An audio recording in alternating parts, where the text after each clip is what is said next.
Una feliz tarde de sábado para todos. Quiero pedirles el favor que nos coloquemos de rodillas para orar.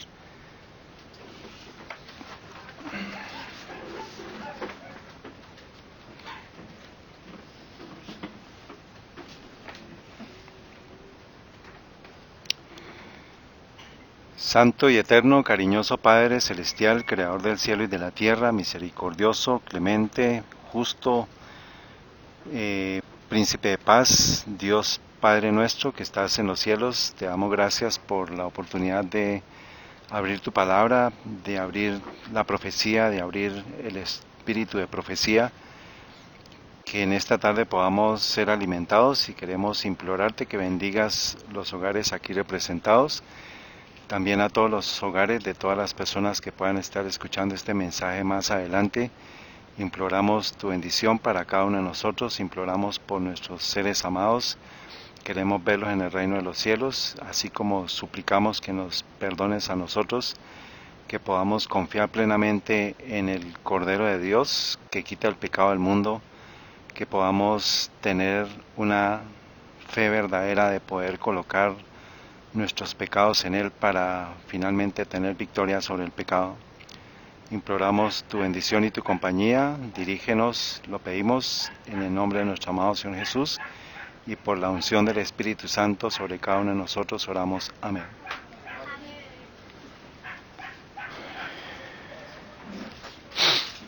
Bueno, vamos a continuar nuestro estudio de la gran controversia entre Cristo y Satanás, entre los ángeles de Satanás y los ángeles de Cristo y los ángeles de Satanás, y la simiente de Cristo y la simiente de Satanás.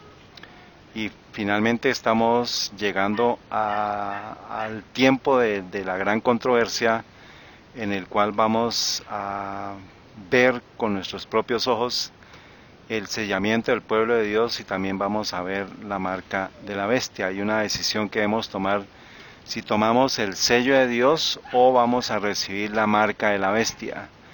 Más allá de la ley de Dios del sábado como tal, que sabemos que es el sello de Dios, versus la marca de la bestia, que es el domingo obligatorio, necesitamos lograr tomar una decisión con relación a una impresión del carácter, ya sea de Dios o del carácter de Satanás. Hay una decisión que debemos tomar en este tiempo. Hoy es diciembre 5 del 2020. ¿Qué libro vamos a seguir recomendando? Pues La Gran Controversia, libro por excelencia para este tiempo, en el cual nos ayuda a poder reconocer los actores de la gran controversia y la decisión de cada uno de ellos. Y pues seguimos repartiendo este libro de manera pronta, porque pues sabemos que los tiempos están llegando a su fin. Tenemos que esparcirlos como hojas de otoño. Usted puede escanear este código QR y va a encontrar una copia digital en PDF. Y cualquier tema de libros físicos, por favor escríbanos a pijesol@hotmail.com.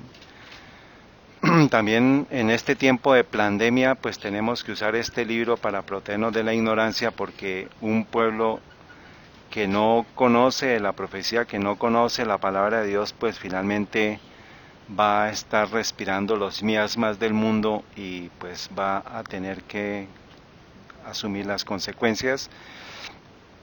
Vamos a compartir un pan integral fresco. Ojalá que sea lo suficientemente fresco para que usted pueda porcionarlo en la semana. Y creo que este estudio es lo suficientemente sólido para poder extraer lo que más podamos. Sin embargo, pues vamos a anotar cualquier duda que tengan después de la grabación, y yo sí les voy a pedir, yo cuando pregunte ustedes van a responder, ¿está bien? Especialmente, ¿quiénes? ¿Los quién? Los niños, muy bien. 5 textos hemos repetido: Isaías 8:20, a la ley y al testimonio, si no dijeren conforme a esto es porque no les ha amanecido. Isaías 8:16, ata el testimonio, sella la ley entre mis discípulos. Apocalipsis 12:17, entonces el dragón se enfureció contra la mujer y se fue a hacer guerra contra el remanente de la simiente de ella, los cuales guardan los mandamientos de Dios y tienen el testimonio de Jesucristo. ¿Qué hemos dicho sobre el testimonio de Jesucristo, Carlitos? ¿Qué es qué? Muy bien. Le preguntaba al Carlito allá, pero respondiste muy bien. Y Apocalipsis 14:12 dice, aquí está la paciencia de los santos, aquí están los que guardan los mandamientos de Dios y la fe de Jesús. Este mensaje hace parte del mensaje del tercer ángel. Apocalipsis 14:12. Y Salmos 85:10 hemos hablado sobre, hoy ustedes vamos a estudiar este texto para que veamos qué tan profunda es la palabra de Dios. Este estudio vamos a enfocarlo en Salmos 85:10, pero tiene que ver con Apocalipsis 14:12, tiene que ver con Apocalipsis 12:17 y tiene que ver con todo lo que estamos referenciando con relación a la ley y al testimonio de Jesucristo. ¿Está bien? Entonces es importante que entendamos, vamos a hacer varias anotaciones en las Biblias. Por favor, tengan sus Biblias para que ustedes después, cuando vayan a hacer un estudio personal, puedan tomar unas referencias y acordarse de lo que han estudiado en esta mañana, en esta tarde. Entonces, estamos estudiando aquí Apocalipsis 12 al 14, es la gran controversia. Aquí estamos estudiando el sello de Dios o la marca de la bestia. O sea, hay una decisión que debemos tomar en este tiempo. Y pues más adelante nosotros vamos a continuar con los estudios de las 7 plagas, la caída de Babilonia. Vamos a hablar aquí en este tiempo de lo que son los sellados, los 144,000. Vamos a tocar ciertas cosas de son literales, no son literales. Vamos a ver en qué momento aparecen ellos. Vamos a ver en qué momento aparece Satanás falsificando a Cristo, para que no seamos engañados con relación a esta estructura. Mauricio tiene este dibujito, creo, no sé si... Sí, bueno, muy bien. Hay algunos cambios que hemos hecho a las versiones que... Entonces después, vamos a ver si tengo aquí una. No la tengo aquí, pero queda en deuda. Entonces... Apocalipsis 1:3, bienaventurado el que lee y los que oyen las palabras de esta profecía y guardan las cosas en ellas escritas, porque el tiempo está cerca. Cada vez estamos entendiendo por qué es tan importante el estudio de Apocalipsis. Dice la hermana White en Testimonios para los Ministros, página 114, el Señor bendecirá a todos los que humildemente y con mansedumbre traten de comprender lo que se revela en el Apocalipsis. Dijimos la semana pasada, haga un esfuerzo, mire cómo puede entender, lea, repita, pídale al Señor, pídale al Espíritu Santo discernimiento para poder entenderlo. No sé si alguien hizo el ejercicio en esta semana de estudiar parte del Apocalipsis. Leer, muy bien. ¿Alguien hizo algún ejercicio? ¿Los niños hicieron algún ejercicio y repartieron libros? ¿Se acuerdan que dijimos que ustedes dijeron que iban a repartir literatura, libros? Y entonces... Pero mira, aquí hay hartos, aquí hay bastantes para llevar. Bueno, dice... Este libro contiene tanto que es grande por su inmortalidad y pleno de gloria, que todos los que lo lean y escudriñen con fervor recibirán la bendición prometida que fue dicha por nuestro Señor Jesucristo. Dice algo, este pedacito es muy importante. Una cosa se comprenderá con certeza por el estudio del Apocalipsis. O sea, si usted estudia el Apocalipsis, ¿qué va a pasar con certeza?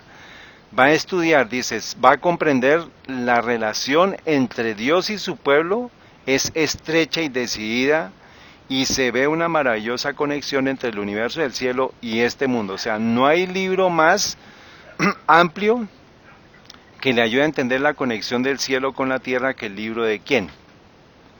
De Apocalipsis. Pero no podemos abrirlo sin el libro de Daniel. Dice, lo que fue revelado a Daniel fue complementado más tarde por la revelación que se le hizo a Juan en la isla de Patmos. Estos dos libros deben ser cuidadosamente estudiados y por eso es que cada partecita del libro estamos tratando de desmenuzarla para poderla entender apropiadamente. Dice, los predicadores deben presentar la palabra profética como fundamento de la fe de los adventistas del séptimo día, deben estudiar detenidamente las profecías de Daniel y Apocalipsis y en relación con ellas las palabras, he aquí el Cordero de Dios que quita el pecado del mundo. ¿Qué significa el Cordero de Dios que quita el pecado del mundo, Emilce? ¿Qué entiende Emilce con relación al santuario? ¿Para qué servía el Cordero de Dios? ¿Para qué servía? El micrófono, por favor, y que hablen durito.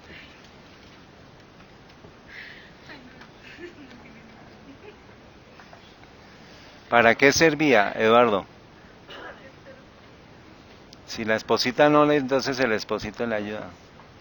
¿Para qué sí? ¿Para qué? ¿Cuál era el propósito del Cordero de Dios? Dice que quita el pecado del mundo. ¿Cuál era el propósito? Nosotros necesitamos entender lo que Juan el Bautista dijo con relación cuando vio a Cristo y le dijo, he aquí el Cordero de Dios que quita el pecado del mundo. Y es necesario entender el Cordero de Dios porque eso hace parte de la gran controversia. ¿Quién quiere leer por favor Apocalipsis 13:8? ¿Qué dice Apocalipsis 13:8? Y le pasan el micrófono, por favor.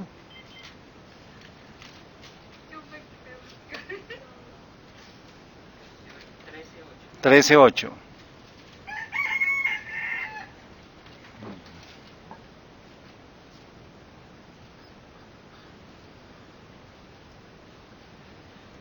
Y la adorarán todos los habitantes de la tierra, cuyo nombre no están escrito en el libro de la vida del Cordero, que fue muerto desde la creación del mundo. Bueno, en otras versiones dice que fue inmolado desde la creación del mundo. Entonces tenemos que saber, porque eso hace parte del conflicto, eso es Apocalipsis 13, tenemos que identificar qué significa el Cordero de Dios, por qué quita el pecado del mundo, qué hacía el Cordero en el servicio del santuario, qué pasaba. Era degollado, ¿qué más? Pero antes de ser degollado, ¿qué hacía el sacerdote? Primero había una confesión de los pecados de quién a quién. Entonces, ¿quién colocaba las manos sobre el cordero? La persona. O sea que el cordero se hace ¿qué?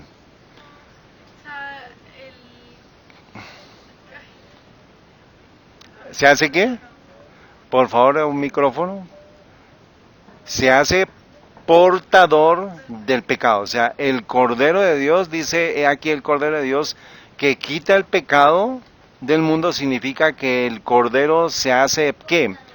Portador del pecado de quién? Del mundo. O sea, Cristo asume o porta los pecados del mundo.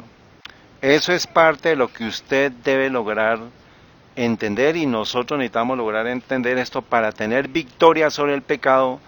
Necesitamos entender, tener fe que cuando yo confieso mi pecado, ya Cristo lo toma, pero eso no significa que yo voy a seguir pecando, sino que ¿qué? Que voy a lograr tener ¿qué? Victoria sobre el pecado. Muy bien. Ya vimos la semana pasada sobre Apocalipsis 12 del 1 al 3, lo que significa el gran dragón bermejo, que en sentido primario es Satanás, pero también es Roma pagana, tiene 7 cabezas y 10 cuernos, ya es Roma papal. Apocalipsis 12, 14 al 5 nos hablaba de cómo él se revela y después dice que Roma pagana o el sistema, Satanás quiso matar a la simiente y de cómo iban a nacer un hijo en versículo 5 y ella, refiriéndose a la mujer, dio a luz un hijo varón que es Jesucristo, el cual había de regir todas las naciones con vara de hierro, y su hijo fue arrebatado para Dios y para su trono. En esta mañana o en esta tarde nos vamos a concentrar en el versículo 5 para entender qué pasó con ese momento, o sea, cuando la mujer que es el pueblo de Dios, que es la iglesia de Cristo, incluye a María ahí porque ella hace parte de la descendencia de la simiente de Dios. A través de ella vino la simiente de Dios, que es Cristo. Llega el momento en el cual dice el versículo 4, a fin de devorar a su hijo tan pronto como naciese. Vimos que eso es el relato de Mateo 2 con Herodes, que quiere matar a Cristo. Y pues se da el nacimiento de Cristo en el año -4 antes de Cristo, o antes de la era actual, el cual había regir todas las naciones con vara de hierro, y su hijo fue arrebatado para Dios y para su trono. Pero antes de ser arrebatado, él hizo una tarea, Cristo hizo una tarea de convertirse ¿en qué? En el Cordero de Dios, en el portador de pecados. Muy bien. Entonces, eso es lo que vamos a lograr entender con relación al texto de Salmos 85:10, en el cual la misericordia y la verdad se encontraron, la justicia y la paz se besaron. Entonces vamos a ir al Salmo 85:10, vamos a hacer algunas anotaciones con relación al original, al hebreo, qué significa la misericordia, qué significa la verdad, qué significa que se hayan encontrado, qué significa la justicia, qué significa la paz y que se hayan besado. Entonces vamos a comenzar. La correspondencia es que la misericordia y la paz van unidas, y la verdad y la justicia están complementadas, o sea, están integradas. Entonces, siempre que hablemos de misericordia, vamos a hablar de paz. Siempre que hablemos de verdad, vamos a hablar de justicia. Y lo vamos a confirmar con algunos textos. La misericordia viene del hebreo chesed, que significa bondad, bondadoso, misericordia o piedad. O sea que allá en el Salmo 85:10, encima de misericordia, le recomiendo que por favor ponga bondad, piedad, y ya pues está la palabra misericordia. ¿Alguno tiene una versión diferente en la Biblia que diga, aparte de misericordia, diga otra palabra? Fidelidad. Bueno, de acuerdo al original, tiene que ver con bondad, tiene que ver con misericordia y con piedad. Entonces, pues ahí ya ustedes toman la decisión si complementan esas palabras. Y bondad es la que más, bondad o piedad o misericordia. ¿Está bien? Muy bien. Verdad. La verdad viene de emet, que significa certeza, verdad, fiel, justo, seguro, cierto. Entonces, la misericordia y todos estos adjetivos, la misericordia y lo cierto, se encuentran, la misericordia y la certeza se encuentran. Entonces, para que ustedes por favor tengan en cuenta esta definición de esa palabra en hebreo. Se encontraron significa estar en contacto, encontrarse o encontrarse con o estar juntos. ¿Listo? Entonces esa es la definición. Esa fidelidad, Fiel, seguro, cierto y verdad. Y se encontraron significa estar en contacto, o sea que concurren, convergen, se encuentran y están juntos. Muy bien, ahora, ¿ya tienen esa? Muy bien, ahora vamos a mirar la justicia. La justicia viene de seket, que significa derecho, equidad, equilibrio, justo o correcto.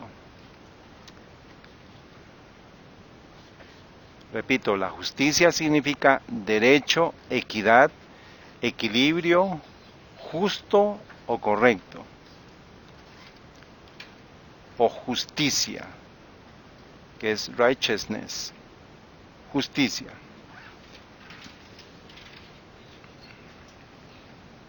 Muy bien, ahora la paz.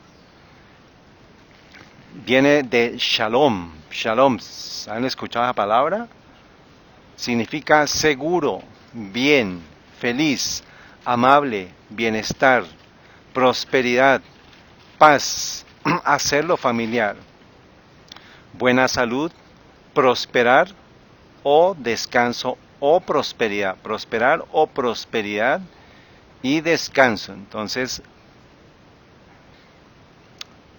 teniendo todas esas palabras complementarias, nosotros podemos combinarlas y estamos en lo correcto sabiendo que la misericordia es lo que acabamos de ver, la verdad es lo que acabamos de ver, se encontraron y la justicia y la paz se besaron. Besar significa besar a o literal figurativamente tacto, beso y que se tocan, o sea que están en íntima relación, en íntimo contacto. La misericordia y la verdad se encontraron, o sea que en un punto específico de la historia, porque eso tenemos que llevarlo a algo real, a algo tangible o a alguien tangible, la misericordia y la verdad se encuentran. Y la justicia y la paz se besan, o sea que en uno confluye la misericordia, la verdad, la justicia y la paz, o sea, en alguien confluye todos esos atributos. La pregunta es ¿en quién? Y eso es lo que vamos a estudiar. Salmos 33:5 dice, vamos a ir con muchos textos para que ustedes los anoten con relación a que vamos a encontrar hablándonos de justicia y misericordia, verdad, la paz, todos unidos. Salmos 35:5, Él ama justicia y juicio, de la misericordia, 33:5, perdón. Él ama justicia y juicio, de la misericordia de Jehová está llena la tierra. Por la palabra de Jehová fueron hechos los cielos y todo el ejército de ellos por el aliento de su boca. O sea, ¿quién es misericordioso? ¿Quién es justo? Si él ama, si Jehová ama la justicia, significa que él es ¿quién? Él es justo. Si él ama la misericordia y la misericordia está llena toda la tierra, significa que él es misericordioso. Salmo 89:14, justicia y juicio son el fundamento de tu trono, misericordia y verdad van delante de tu trono, de su rostro, de tu rostro. Ven ahí encontramos 4 palabras, encontramos justicia y juicio, misericordia y verdad, todas asociadas con el carácter de Dios, con el carácter de Dios. Éxodo 34:6, y pasando Jehová por delante, él proclamó, dice Moisés, Jehová, Jehová fuerte, misericordioso y piadoso, tardo para la ira y grande en benignidad y verdad. Entonces, en Jehová Dios, pues confluyen todos esos atributos. Pero el término de Salmos 85:10, pues se refiere específicamente a alguien y lo vamos a seguir estudiando. Salmo 17:1, oh Jehová, justicia está atento a mi clamor, escucha mi oración hecha de labios sin engaño. O sea que uno de los atributos de Dios es justicia. Él es justicia, el carácter de Él es un Dios justo.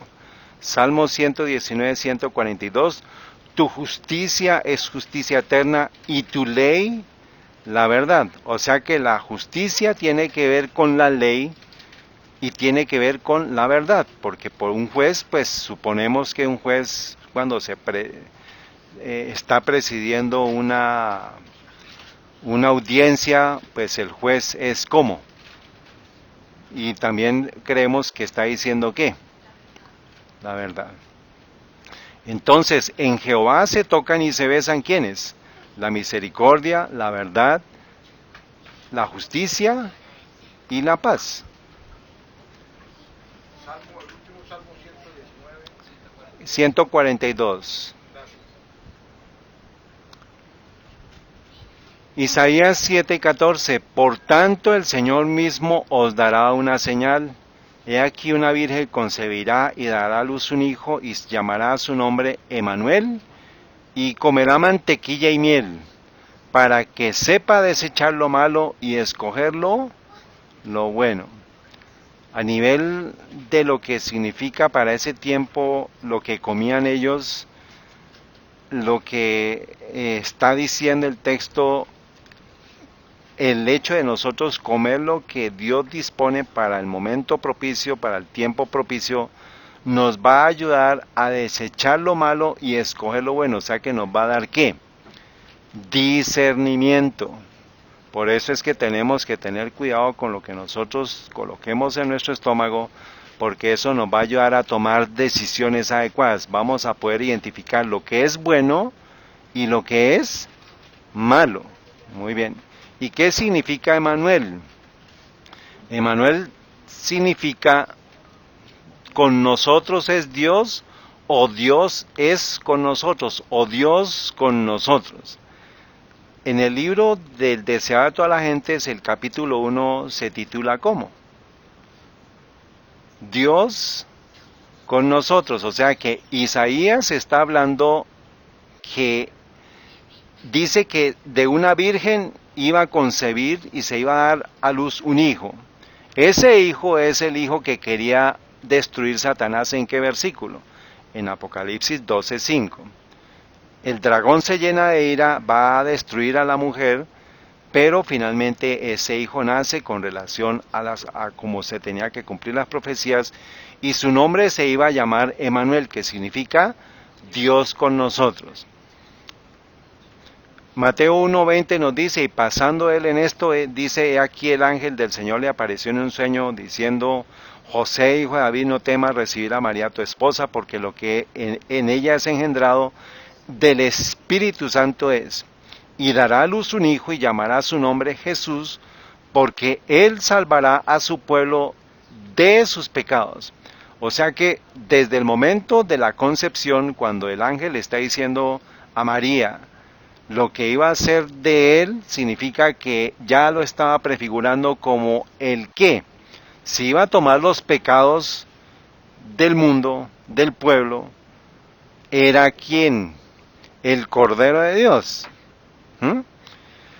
Todo esto aconteció para que se cumpliese lo que fue dicho del Señor por el profeta que dijo, he aquí una virgen concebirá y dará a luz un hijo y llamará su nombre Emmanuel. O sea que en Mateo 1:23, si usted no tiene la referencia, por favor ponga ya Isaías 7:14. Está bien, porque es la correspondencia, es lo que se tenía que cumplir. ¿Listo? Enfrente de Mateo 1:23, por favor ponga Isaías 7:14. Y allá en la referencia de Emmanuel, ya sea que la ponga en Mateo 1:23 o en Isaías 7:14, por favor ponga lo que significa Emmanuel, que significa ¿qué? Dios está con nosotros, Dios con nosotros. O sea que Dios vino a hacerse ¿qué? Se hizo carne, o sea, habitó entre nosotros, como dice Juan 1:11-14, dice, y el verbo se hizo carne y habitó entre nosotros. Es el cumplimiento de lo que profetizó Isaías 800 años antes de que pasara, que se iba a hacer Dios hombre. Dios en Cristo se humana, se encarna. ¿Está bien? Y desde el comienzo, el nombre de Jesús ya está asociado con la misión de él como un Cordero de Dios que iba a asumir los pecados del mundo. Isaías 9:6, porque un niño nos es nacido, hijo nos es dado, y el principado será sobre su hombro, y se llamará su nombre admirable, consejero, Dios fuerte, Padre eterno, príncipe de paz. Lo dilatado de su imperio y de su paz no tendrá límite, sobre el trono de David, sobre su reino, disponiéndolo y confirmándolo ¿en qué? En juicio y justicia. Está mencionando juicio y justicia con relación al Salmo 85:10, y también menciona la palabra la paz de él, su paz. La paz de él nos va a dar a nosotros paz. Vamos hoy a también definir esa paz a qué se refiere, y tenemos que unirlo con la misión de el Cordero de Dios. Para que usted profundice en este estudio, para que usted sepa qué significa Isaías 9:6, dice, porque un niño nos es nacido, en el libro del deseado de todas las gentes, hay un capítulo completo que es el capítulo 4 que se llama Un Salvador os es nacido, y está citando Isaías 9:6. Y ahí usted va a tener para poder estudiar, Rosa, si quiere, por favor confírmeme si efectivamente allá en el capítulo 4 nos dice un Salvador nos es nacido. Sí, entonces entonces ahí está Isaías 9:6, está siendo citado para que en el momento en que Cristo nace Dios fuerte, nace el Padre eterno, nace el Príncipe de paz. En él iba a estar el juicio, en él iba a estar la justicia. O sea que Apocalipsis 12:5, cuando habla de que se iba a dar un hijo que era un varón, dice, y que iba a regir a todas las naciones. Eso es lo que nos está diciendo Daniel 2:44, que nos dice, en los días de estos reyes, el Dios del cielo levantará un reino que jamás será destruido, y este reino no será dejado a otro pueblo, y desmenuzará y consumirá todos estos reinos, y él permanecerá para siempre. Vayan ustedes por favor a Daniel 2:44, porque hay que hacer una pequeña corrección allá, porque es que ahí dice él como pronombre personal, pero resulta que se refiere a él con relación a el reino. O sea, el reino permanecerá para siempre, no él como una persona que finalmente pues es el reino de Dios, es Cristo aquí, pero aquí en este contexto se está haciendo referencia al reino que jamás será destruido, y este reino permanecerá para siempre. ¿Está bien? Entonces dice, y él sí lo tiene con tilde como pronombre personal, entonces ponga por favor arribita el de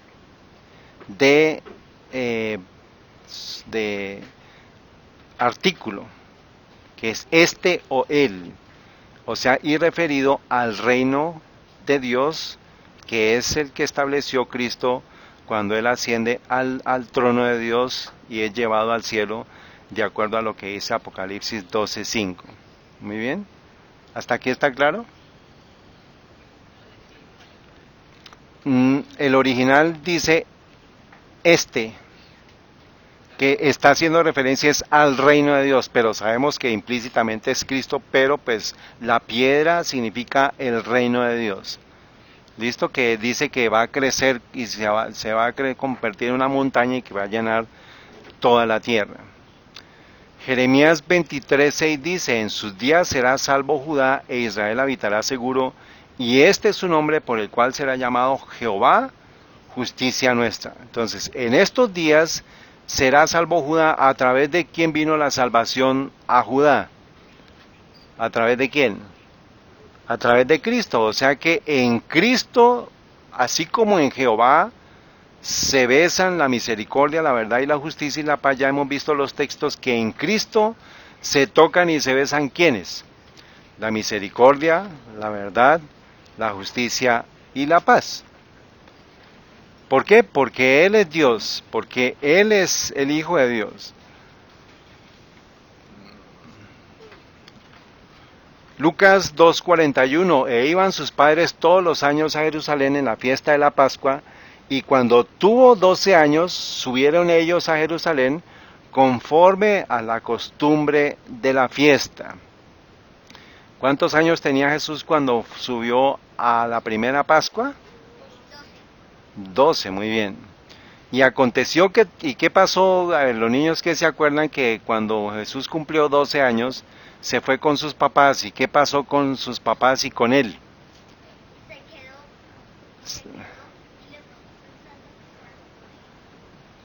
Muy bien, ¿se quedó dónde? En Jerusalén. Y los papás arrancaron, ¿en qué eran caravanas, no? Que llevaban, eran caravanas que llevaban de una región separada, llegaban todos a Jerusalén, porque era el servicio que iban a hacer de la Pascua. ¿Y duró cuántos días?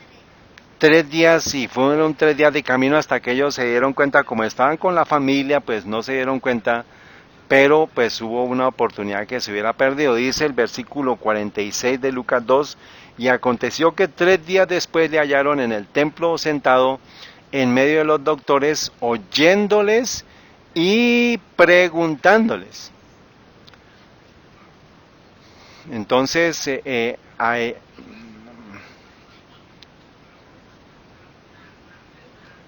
Entonces, la pregunta es, ¿qué les preguntó? ¿Qué le preguntó Cristo a los maestros, a los doctores de la ley?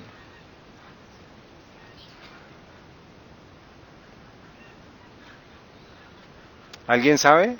Aparte, ¿qué les preguntó? ¿Qué fue lo que está Cristo con los doctores de la ley? Y la pregunta es, ¿qué les preguntó?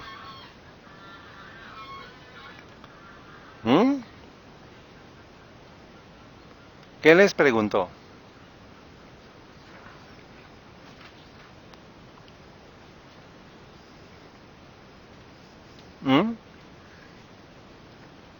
¿Se habían hecho ustedes esa pregunta? ¿Qué dijo? ¿Ah, sí? ¿Qué pasó? Sí, ¿qué se acuerdan? ¿Qué fue lo que le preguntó los papás y mamá a Jesús? No, los doctores de la ley, Cristo está perdido, se quedó en el templo y estaba estudiando con ellos y les está haciendo una pregunta. ¿Y qué pregunta le hizo? Muy bien, entonces, ¿qué simbolizaba el cordero? Muy bien, vamos a mirar aquí algo de lo que nos dice el capítulo 8 del deseado de todas las gentes. Se llama la visita de Pascua y está basado en Lucas 22 del 41 al 51. Dice, entre los judíos el año 12, o sea, el año 12 del nacimiento de los niños, era la línea de marcación entre la niñez y la adolescencia. Al cumplir ese año, el niño hebreo era llamado hijo de la ley y también hijo de Dios. Se le daban oportunidades especiales para instruirse en la religión y se esperaba que participase en sus fiestas y servicios sagrados o ritos sagrados. De acuerdo con esta costumbre, Jesús hizo en su niñez una visita de Pascua a Jerusalén. Como todos los israelitas devotos, José y María subían cada año para asistir a la Pascua, y cuando Jesús tuvo la edad requerida, le llevaron consigo.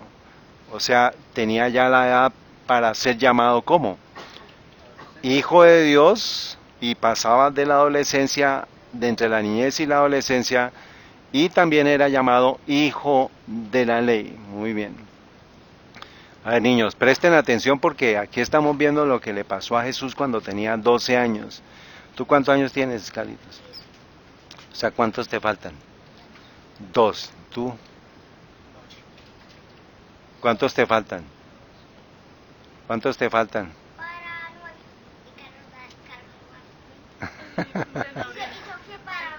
Bueno, Sofía, ¿cuántas tienes? ¿Y cuántos te faltan para 12? Muy bien. Tienes 4 años para que tú sepas qué es lo que el Señor quiere de ti. Vamos a mirar lo que eso fue lo que Cristo dijo o supo. Dice, para la mayor parte del pueblo, Señor, ¿alguien dijo de Moisés? Si quieres léelo, porfa, ahí en alta voz. Hablando de la educación que le dio la madre de Moisés, dice lo siguiente, Patriarcas y Profetas, página 221.5. Dios había oído las oraciones de la madre, su fe fue premiada, con profunda gratitud emprendió su tarea que ahora no entrañaba peligro, aprovechó fielmente la oportunidad de educar a su hijo para Dios, estaba segura de que había sido preservado para una gran obra y sabía que pronto debería entregarlo a su madre adoptiva y se vería rodeado de influencias que tenderían a apartarlo de Dios. Todo esto la hizo más diligente y cuidadosa en su instrucción que en la de sus otros hijos. Trató de inculcarle la reverencia a Dios y el amor a la verdad y a la justicia, y oró fervorosamente que fuera preservado de toda influencia corruptora. Le mostró la insensatez y el pecado de la idolatría, y desde muy temprana edad lo enseñó a postrarse y orar al Dios viviente, el único que podía oírlo y ayudarlo en cualquier emergencia. Y esta mañana tú hablabas del tema de la educación y hablamos de tú mencionas los 12 años, ¿no? Que hasta los 12 años era que se tenía la educación de los niños. Dice, para la mayor parte del pueblo que vivía en los días de Cristo, la observancia de esta fiesta había degenerado en formalismo, o sea que se convirtió en un formalismo, en una repetición, en una costumbre. Pero ¿cuál no era su significado para el Hijo de Dios? O sea, Cristo sabía que detrás de todo eso había un significado. Por primera vez el niño Jesús miraba ¿qué? El templo. Veía a los sacerdotes de albos vestidos. ¿Saben qué es albo? Viene del alba, o sea, blanco. Los sacerdotes de blancos vestidos cumplir su solemne ministerio. Contemplaba la sangrante víctima sobre el altar del sacrificio, y esa sangrante víctima sobre el altar del sacrificio se convertía en ¿qué? O sea, en portador de los pecados. Muy bien. Juntamente con los adoradores se inclinaba en oración mientras que la nube de incienso ascendía delante de Dios. Presenciaba los impresionantes ritos del servicio pascual. Día tras día veía más claramente su significado. Todo acto parecía ligado con su propia vida. Se despertaban nuevos impulsos en él, o sea que a los 12 años, cuando él va por primera vez al templo, ve todos los servicios del santuario, ve el sacrificio, ve el Cordero Pascual, y él se vio en ese servicio. Él entendió que esa era la misión para él. Dice, todo acto parecía ligado con su propia vida. Se despertaban nuevos impulsos en él. Silencioso y absorto, parecía estar estudiando un gran problema. El misterio de su misión se estaba revelando al Salvador. O sea, él de 12 años, niños, pudo entender cuál era la misión que Dios le había encomendado. Se dio cuenta que ese cordero era ¿quién? Era el mismo. O sea que a los 12 años ya tuvo conciencia cuál era la misión que él tenía que cumplir aquí en la tierra. Ahora la pregunta es para nosotros, ¿será que a los 12 años ya tenemos esa claridad de acuerdo a la instrucción que hemos recibido de nuestros padres para saber cuál es la misión que el Señor nos tiene? Y como padres creo que hemos fallado porque pues de pronto nuestros hijos no tienen esa claridad, ¿sí o no? Ahora, ustedes que tienen niños antes de los 12 años, recuerden la tarea. Rosa. Y pues de los que seamos hijos, de pronto ¿cuántos de nosotros los padres no le hemos enseñado a nuestros hijos desde pequeños que le pregunten a Dios cuál es la misión de ellos, de Dios para ellos?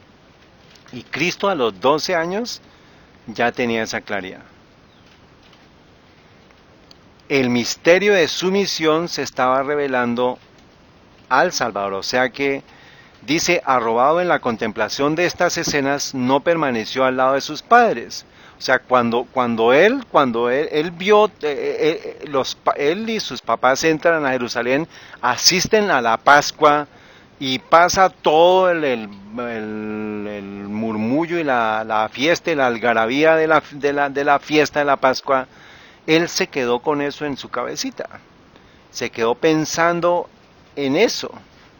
Y dice, y no permaneció al lado de sus padres, o sea que él tomó la decisión ahí de quedarse. Buscó la soledad. Cuando terminaron los servicios pascuales, se demoró en los atrios del templo, y cuando los adoradores salieron de Jerusalén, entre ellos, ¿quiénes? Sus padres, él fue dejado atrás. La hermana Juay menciona que pues hubo una llamada de atención de Dios a los padres, porque si hubiera podido perder el Salvador del mundo, imagínense esa misión que tenían ellos, y ambos sabían eso, que tenía un origen divino. Se le dijo que iba a llamar Jesús, que iba a ser el Emanuel. A Zacarías, ¿se acuerdan cuando se le presenta al niño? Finalmente él dice, mis ojos han visto al Salvador y ahora puedo morir en paz. O sea, habían muchas cosas que decididamente sabían ellos que él era un niño especial. Se les perdió, bueno, pero ese no es el tema de esta tarde. Entonces, lo que quiero decir, hermanos, es que la misión, Cristo a los 12 años sabía que él era el Cordero de Dios, o sea que él era el portador de pecados. A los 12 años de edad, él supo eso. Es importante que los niños, Sofía, Shaira, es el Cordero de Dios a los 12 años, pero yo te pregunté, tú me dijiste que tenías 8, ¿cierto? Te faltan 4 años y en esos 4 años hay que pedirle al Señor, Sofía, que Él te muestre y te ayude a revelar cuál es tu misión. Bueno, entonces a los 12 años ya Cristo sabía que Él era el portador de pecados. O sea, Él era el Cordero de Dios. A los 12 años. Y resulta que la palabra de Dios permanece, nos dice que el niño crecía en sabiduría ante sus padres y ante los hombres, pero ya cuando llega el tiempo señalado del Cordero de Dios, vuelve otra vez a aparecer en escena y es el año 27 cuando es bautizado. Seguimos la historia. En aquel tiempo una dependencia del templo, estamos ya en el tiempo en el que Cristo está ya con los doctores de la ley, una dependencia del templo servía de local para una escuela sagrada, semejante a las escuelas de los profetas. Allí rabinos eminentes se reunían con sus alumnos, y allí se dirigió el niño Jesús. Sentándose a los pies de aquellos hombres graves y sabios, escuchaban sus enseñanzas, como quien busca sabiduría. Interrogaba a estos maestros acerca de las profecías y de los acontecimientos que entonces ocurrían y señalaban el advenimiento del Mesías. O sea que tenía que haberles preguntado de ciertos profetas, incluido cuál que habla del Mesías. ¿Y cuál otro? Y Daniel, porque el único libro del Antiguo Testamento que menciona el Mesías, el ungido, es Daniel. Y también a Isaías, porque a Isaías se le llama el profeta mesiánico. Jesús se presentó como quien tiene sed de conocimiento de Dios. Sus preguntas sugerían verdades profundas que habían quedado oscurecidas desde hacía mucho tiempo y que sin embargo eran vitales para la salvación de las almas. Imaginemos la escena, están los grandes doctores de la ley y está Cristo haciéndoles preguntas, pero lo está haciendo para que ellos sepan de qué trata todo lo que ellos hacían. Al paso que cada pregunta revelaba cuán estrecha y superficial era la sabiduría de los sabios, les presentaba una lección divina y hacía ver la verdad desde un nuevo punto de vista. Los rabinos hablaban de la admirable exaltación que la venida del Mesías proporcionaría a la nación judía, pero Jesús presentó la profecía ¿de quién? De Isaías, y les preguntó qué significaban aquellos textos que señalaban los sufrimientos y la muerte del Cordero de Dios. Entonces, vuelvo a hacer la pregunta, ¿qué les preguntó Cristo? Y aquí está la respuesta. Les preguntó qué significaban aquellos textos que señalaban los sufrimientos y la muerte del Cordero de Dios, referido a la profecía de Isaías. ¿Y en qué profecía encontramos ese texto? ¿Isaías qué? 53.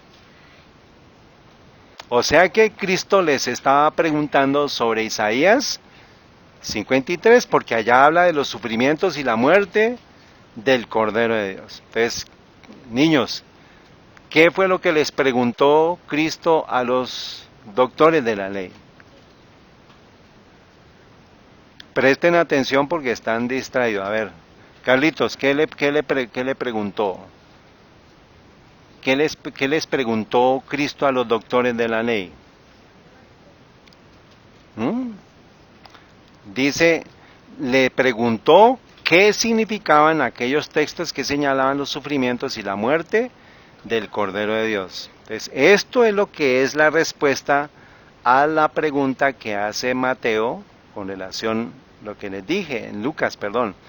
Aquí les dije, y preguntándoles, entonces, para que usted sepa qué les preguntó, pues usted ya sabe qué es lo que... entonces en Mateo, si usted quiere, tome una nota para que usted, cuando usted quiera confirmar, Lucas 21, Lucas 2:46, donde dice, y les preguntó, la respuesta está en el capítulo 8 del Deseado de todas las gentes, página 50 y, vamos a mirar aquí, 58.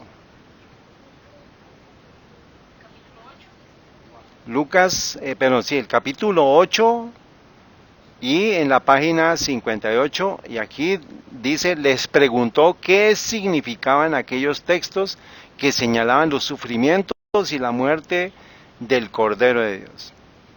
Les preguntó qué significa eso. Y pues desafortunadamente no supieron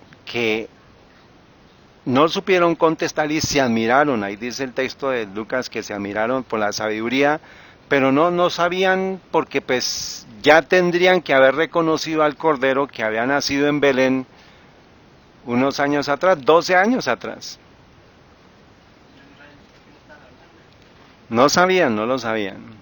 Entonces, los sufrimientos y la muerte del Cordero de Dios, o sea, el Cordero es el portador de pecados, o sea que ellos tendrían que haber entendido todo lo que simbolizaba la Pascua y sin embargo no sabían que estaban enfrente del Cordero de Dios. Es una incógnita, ¿no? Que nosotros pudiéramos estar así como estuvo Juan y Pedro y todos, y Cristo les estaba diciendo, yo soy el creador de todo esto. Y tampoco le creyeron. Entonces miremos cómo la vida de Cristo fue perseverante con relación a la misión que tenía que hacer y no le importó lo que dijera uno o el otro, sino él se permaneció fiel y firme a su cometido. Ahora vamos a ir paso a paso con relación a Isaías 53, pero aquí vamos a tomar un descanso para que tomen ustedes agüita, para que se levanten, para que se ventilen un poquito y vamos a entrar a estudiar Isaías 53, porque es muy importante y necesito que ustedes presten mucha atención.